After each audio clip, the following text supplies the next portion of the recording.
कि पूरी तरह से एक आर्टिफिशियल इंटेलिजेंस चला रहा हूँ। इसका नाम है AIPF। तो चलिए आज इसकी तह तक जाते हैं, देखते हैं कि इस दावे में आखिर कितना दम है। हमारा मकसद बस ये समझना है कि ये क्या सच में डीफाई का भविष्य हो सकता है या फिर ये सिर्फ एक और बड़ा वादा है। और जो सोर्स में इसका सबसे बड़ा, सबसे आकर्षक दावा है वो यही है कि इसमें इंसानी दखलंदाजी जीरो है। जीरो मतलब कैसे? सोर्स के मुताबिक इसे बनाने वालों ने इसे बनाकर छोड़ दिया, अपना मालिकाना हक भी वो भी छोड़ दिया, और स्मार्ट कॉन्ट्रैक्ट को एक ऐसे 00 एड्रेस पर भेज दिया जिसे कोई कंट्रोल ही नहीं कर सकता। अच्छा, तो मतलब कोई सीईओ नहीं, कोई टीम नहीं जो रातों रात नियम बदल दे। बिल्कुल, कोई लालच या डर में आकर फैसले नहीं ले सकता।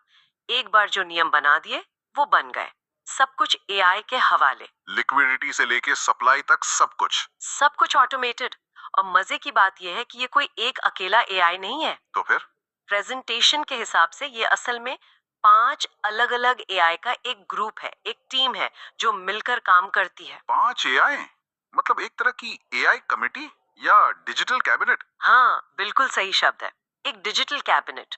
और हर AI को एक खास जिम्मेदारी दी गई है। दिलचस्प है। तो इस कैबिनेट में कौन कौन है और किसके पास क्या काम है? तो देखिए, हर AI क्रिप्टो की एक क्लासिक समस्या को सुलझाने के लिए बनाया गया है। ठीक है। जो पहला AI है उसे NE कहते हैं। एनई। हाँ, ये एक तरह से सिस्टम का सेंट्रल बैंक है। कब नए कॉइन बनाने हैं और कब मार्केट से कॉइन वापस खरीदकर उन्हें जला देना है, मतलब सप्लाई को कंट्रोल करना, ये सब उसी का काम है। ठीक है, तो एक हो गया सप्लाई कंट्रोलर, ताकि बहुत ज्यादा कॉइन मार्केट में आके कीमत न गिरा दे। बिल्कुल। फिर दूसरा AI है ALS। एएलएस। ये एक 24/7 काम करने वाला ट्रेडर है। इसका एक ही काम है, बाजार में पैनिक को रोकना। पैनिक को रोकना, वो कैसे? जैसे ही लोग बेचना शुरू करते हैं, ये खरीदना शुरू कर देता है, और जब लोग ज्यादा खरीदने लगते हैं तो ये सप्लाई मैनेज करता है। सोर्स का दावा है कि इसकी वजह से कीमत में अचानक बड़े उतार चढ़ाव नहीं आते। एक मिनट, अगर एआई बाजार को इतना संतुलित कर रहा है तो क्या इसका ये मतलब नहीं कि वो बहुत ज्यादा मुनाफा कमाने से भी रोकेगा? क्या ये स्थिरता के लिए हाई रिटर्न की संभावना को खत्म कर देता है? ये बहुत अच्छा सवाल है, और थ्योरी के हिसाब से हाँ, ये बेतहाशा उछाल को भी रोकेगा और भारी गिरावट को भी। इसका लक्ष्य है एक स्थिर विकास, रातों रात 100 गुना वाला रिटर्न नहीं।